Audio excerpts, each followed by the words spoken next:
Maayong adlaw katawhan sa Dios sa Archdiocese of Ozamis sa ngalan sa atong talahurong Arsobispo Archbishop Martin Sarmiento Humuad Didi ug sa kahugpungan sa mga kaparian sa lokal nga simbahan dinhi sa Ozamis. Kini na usab si Father Jesse lang nga maghatod kaninyo sa pamalandong karong adlaw. Adlaw karon nga Martes sulod sa ika-7 nga semana sa ordinaryong panahon sa kalendaryo sa atong simbahan. Pebrero 22, 2022. Karon usab nga adlaw mga igsoon atong gihandom ang kapistahan sa katedra ni San Pedro, the Feast of the Chair of Saint Peter. Mga igsoon ang ebanghelyo nga atong pamalandungan, atong kutloon, gikan sa ebanghelyo sumala ni San Mateo.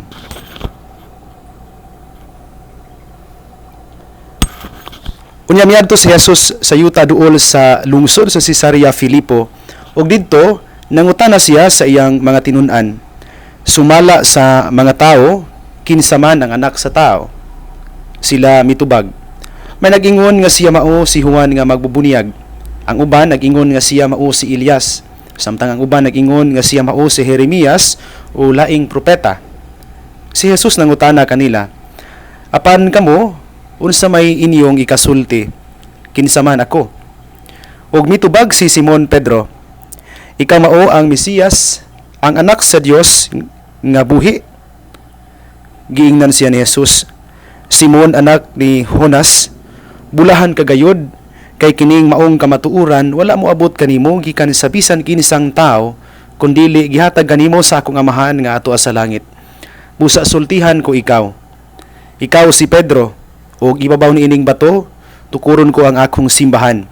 Og bisan gani ang kamatayon, dili makabuntog niini. Ihatag ko kanimo ang mga yawe sa gingharian sa langit. Ang imong idili dinhi sa yuta, idili usab didto sa langit. Ug ang imong itugot dinhi sa yuta, itugot usab didto sa langit. Mga igsuon ang ebanghelyo sa Ginoo. Daygon ikaw, O Kristo. Mga igsuon ko ni Kristo, balikon ko pag-usab karong adlaw atong gisaulog ang kapistahan sa katedra ni San Pedro kon Feast of the Chair of Saint Peter. Matingala-tingalita no kung nganong ang simbahan nagsaulog og piyesta no sa usa ka piece of furniture, but of course mga igsoon, we should not confuse ourselves no. Ang piyesta karong adlaw dili about sa furniture no, sa bangko mismo, kundi nagpasabot no kining kasaulugan o nagtumong kining kasaulugan sa atong paghinumdom sa office or authority nga gisimboluhan ni ng maong bangko no. Kung dili ta malimot no, in ancient time no, sa karaang panahon, ang bangko mga igsuon gigamit aron mahimong simbolo sa office or authority. Mauna nga kun makadungog taog kanang mulingkod no ang usa ka tao no sa iyahang lingkuranan, kana nagpasabot nga iyahang gi puy-an no, iyahang gibuhi ang iyahang otoridad no. Mabitaw kung mangutana taon anang kung atong pangitaon ba ang sinugdanan ng pulong chairman no, kanang chairman no. Gikan na sa pulong man on the chair no, man on the chair no.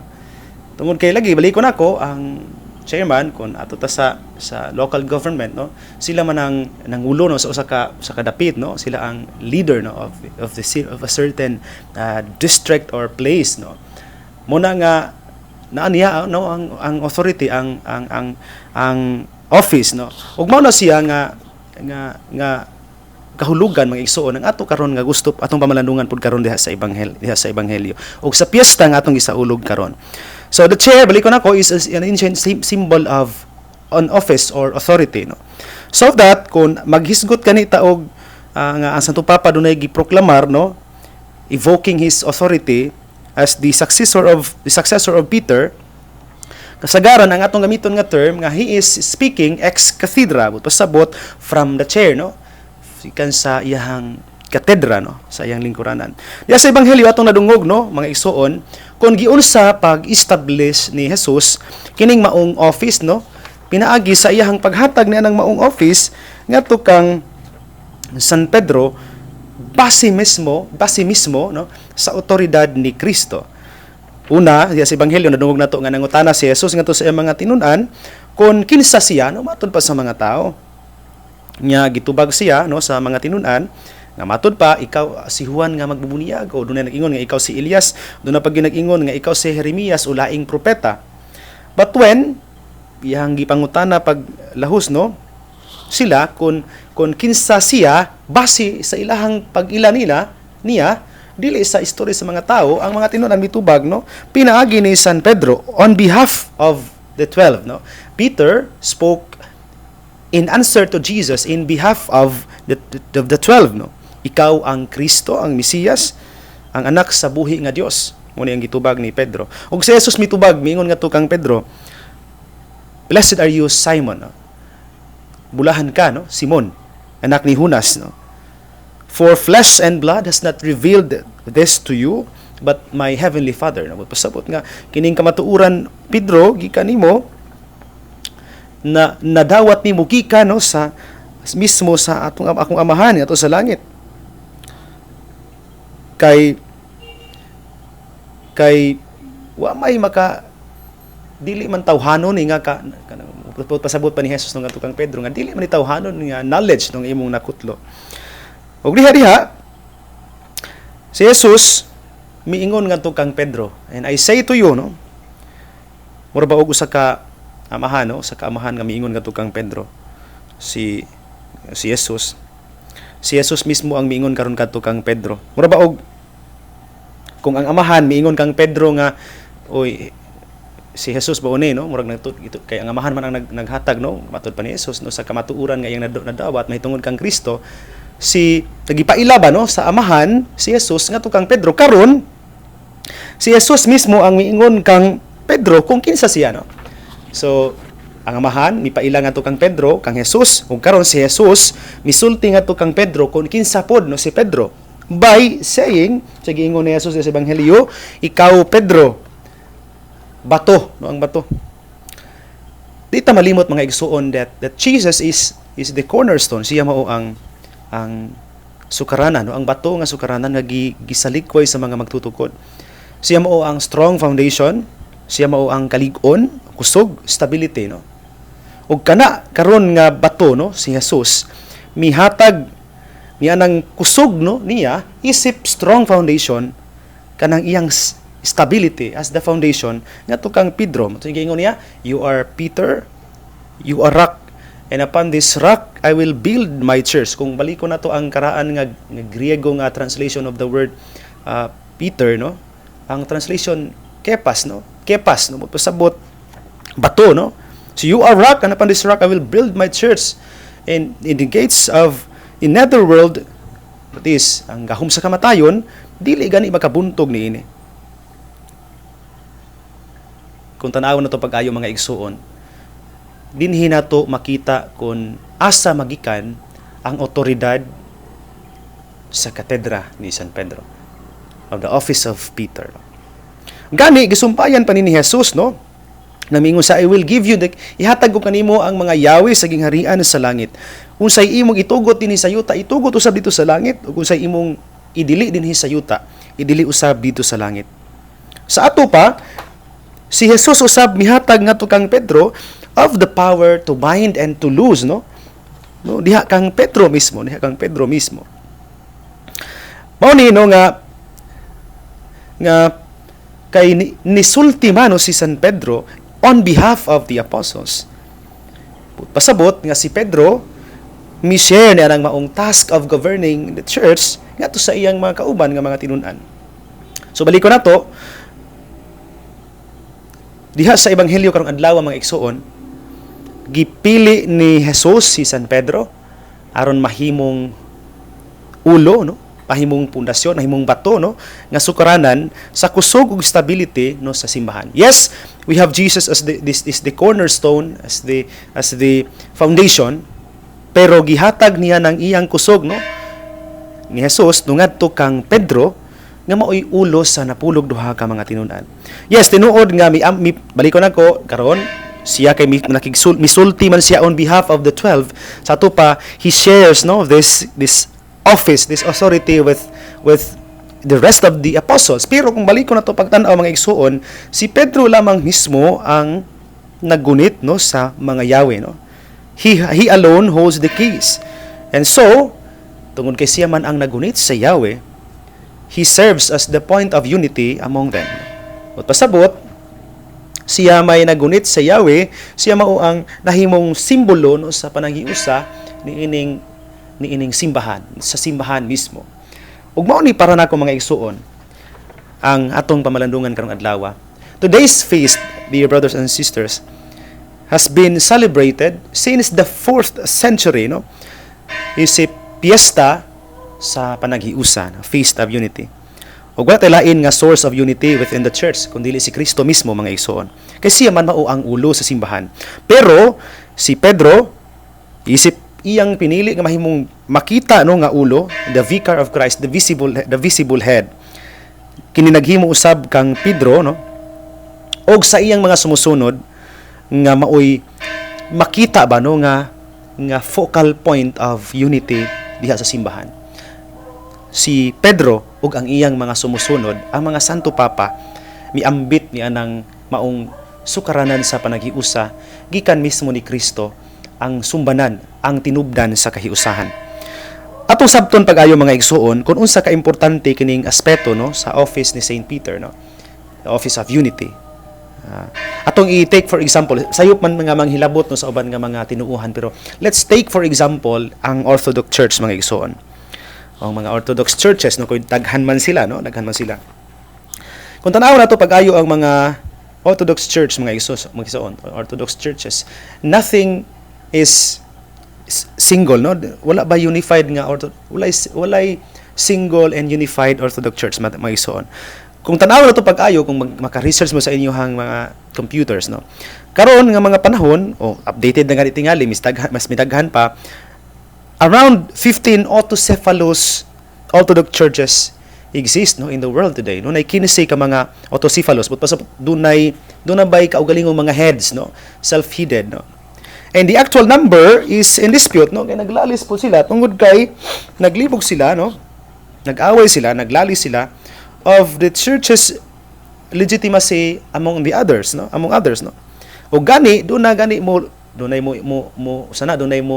mo tahod no sa legitimacy ni mao simbahan isip ulo niya doon na po'y dili. For example, i-consider nato ang Orthodox Church in America no, diha sa America nga doon na say autocephalous no nga autocephalous church yan no, tungod kay doon na sa iyang kaugalingong nga head.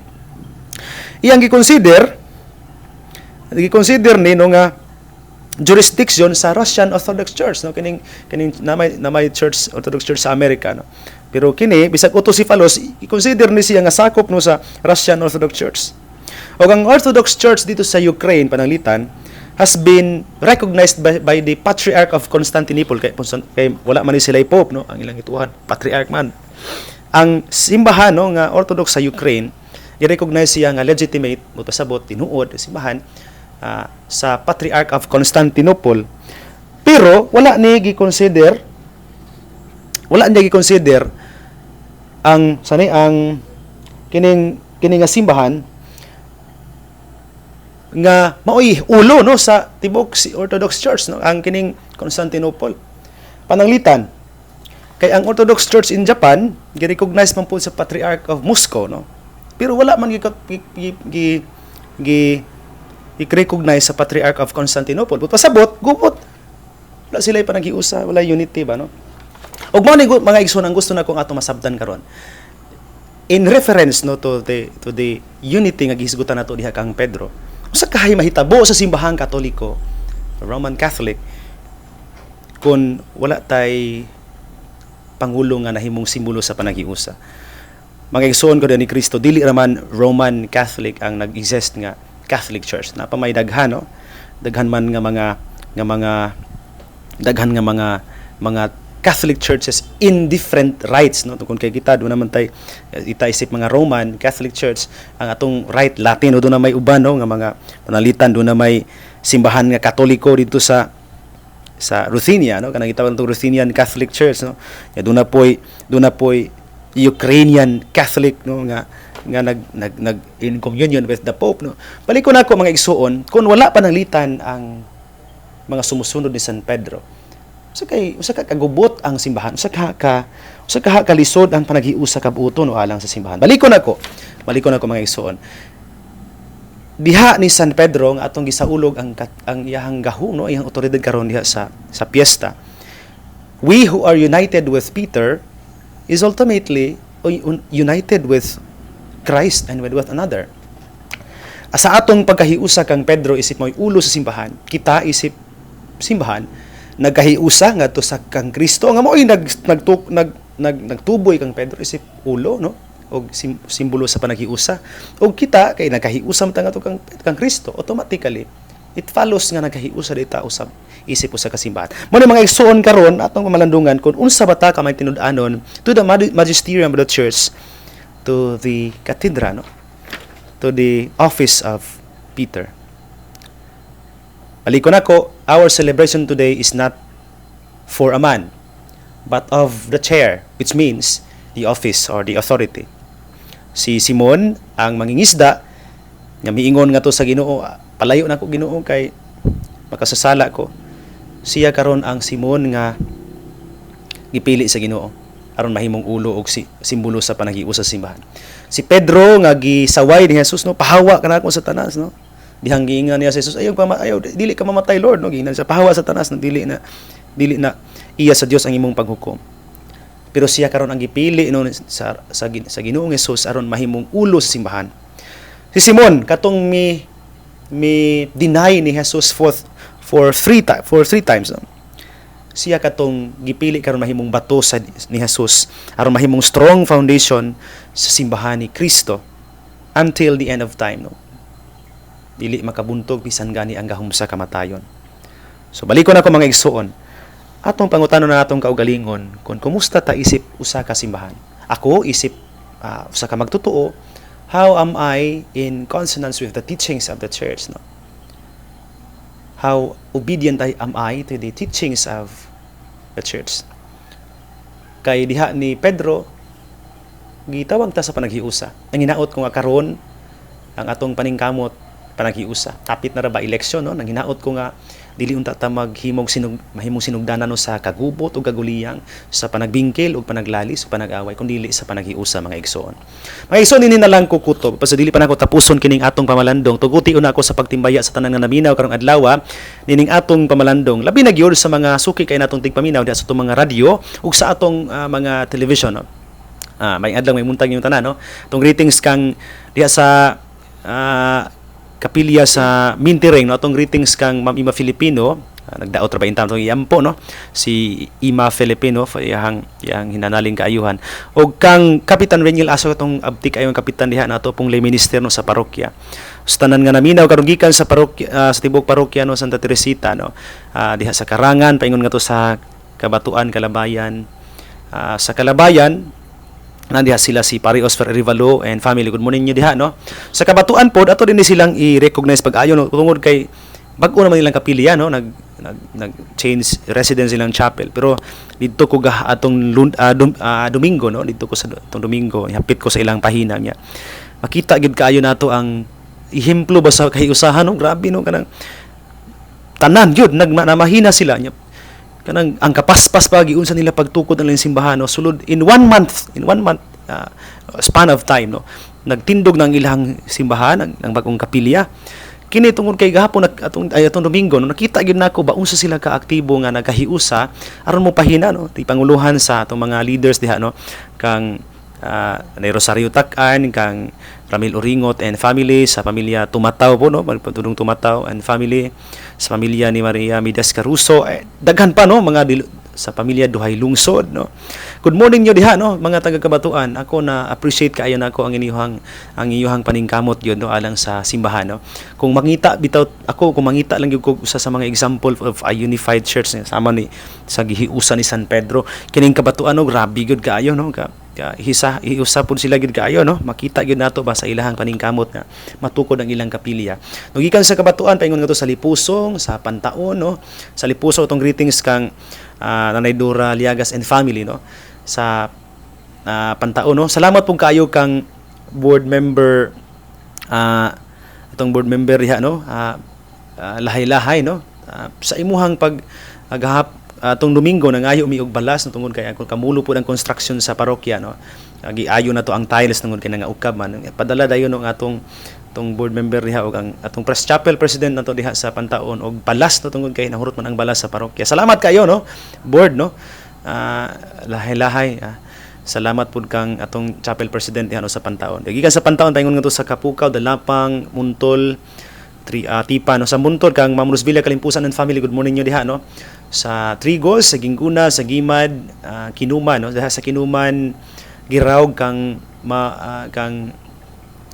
Primitivo og Elena Lausa and family no. Diha sa Kinuman San Miguel kang Chris og Bibeth Pistilios no. Good morning nyo diha no. Paingon nga ni sa Kugon, ni sa Bagakay, sa Bungbong, dito sa Pulot no, sa dinhi sa Banyadero. Mayong adlaw may muntag ninyong tanan. Salamat kay sa inyong kanunay nga pagsuporta nining atong programa dinhi atong istasyon no. Atong greetings po sa mga naminaw karong adlaw sa ilang tagsa-tagsa ka mga panimalay no. Labi na sa mga naminaw sa YouTube karong adlaw no. Diha sa YouTube, sa Facebook no. Sa Facebook sa pamilya ni Mamilisel o Kuya Julius Bungabong and family no, kang Irene Palga no, kang Marie no, kagaano na Kaylar no. Good morning yun sa YouTube kang Sir Joel Aclao no, kang Mama Rifig Julian Ladion, kang Nanay Waning, kang Nanay Dilma ug Dila Bakod no, kang Villain og Villain de Gracia og Helen Acompañado di ay no. Sa pamilya ni Sir Alan Chris Lubitania, kang Sir Dado ug Ma'am Benny Canonio, kang Tatay Ben ug Nanay Rafael Estose and family diha sa Bungbong no, sa ilang mga anak no. Kang Zyril, kang Archie ug Angel Banjala, kang Daryl ug Rex Estose, kang Joshua, kang April, kang Ralph Ben. Good morning yo tanan no sa mga silingan po diha no sa Bungbong. Sa pamilya ni Nanay Helen Novo and family diha sa Banyadero, bans kayang kauban sa balay pod no, kang Kuya Bando, sa kauban niya sa Galingan no, diha sa likod no, kang Kuya Bogs o Kuya Bibing no. Sa pamilya ni Kuya Aldrin og Dr. Lady Myres Perez and family no, kang Adriana, kang Paula o kang Jap ilang mga anak no. Sa pamilya ni Nanay Grace Pang-ano diha sa Aristan Village, sa pamilya ni Rodel ug Emma Alamilio diha sa Banyadero, kang Sir Sunny ug Ma'am Baby Neri, kang Kuya Sunny at Marites Suminali sa Lamaan, kang Richard ug Faith Bation diha sa Pulot no, kang Tito Nick ug Judge Ninfa Sitaka diha sa Manabay, sa Rosa Bison Villas. Good morning nyo tanan. Salamat kaayo no sa inyong kanunay nga pagsuporta nining atong istasyon sa atong programa ang pamalandong uban namong duha ni Archbishop Martin. Ato sa mga greetings sa adlaw kay gawas nga piyesta ron sa Katedral ni San Pedro. Piyesta usab karon no sa Birhen sa Kaluoy Parish sa Pangabuan. So atong greetings no sa mga taga Pangabuan uban sa ilahang parish priest no, kang Father Antonio Tony Sagrado. Happy fiesta mga taga Pangabuan. Mga igsoon ni nalang ko kutob. Ayaw kalimot nga ang maayong balita nga mawang pulong sa Dios ang ayan gayud nga pamation, pamalandungan ug paningkamutan nga mapuy-an. Bulahan ang tao nga naningkamot magpuyo sa pulong ni Jesus. Isama siya sa kakahoy gitanom daplin sa sapa. Kansang mga dahon dili gayon abton og kalaya ug timpo sa tingbunga. Mamunga siya maayong mga bunga. Isoon ug manausab. Uban sa panabang ug pangamas atong mahal nga inahan si Santa Maria nga atong gitawag mga misamisnon ug ang Birhen sa Kuta. Ang Dios magapanalangin unta kaninyo kanunay. Sa ngalan sa Amahan, sa Anak ug sa Espiritu Santo. Amen. Magamping ug magampo kanunay igsuon.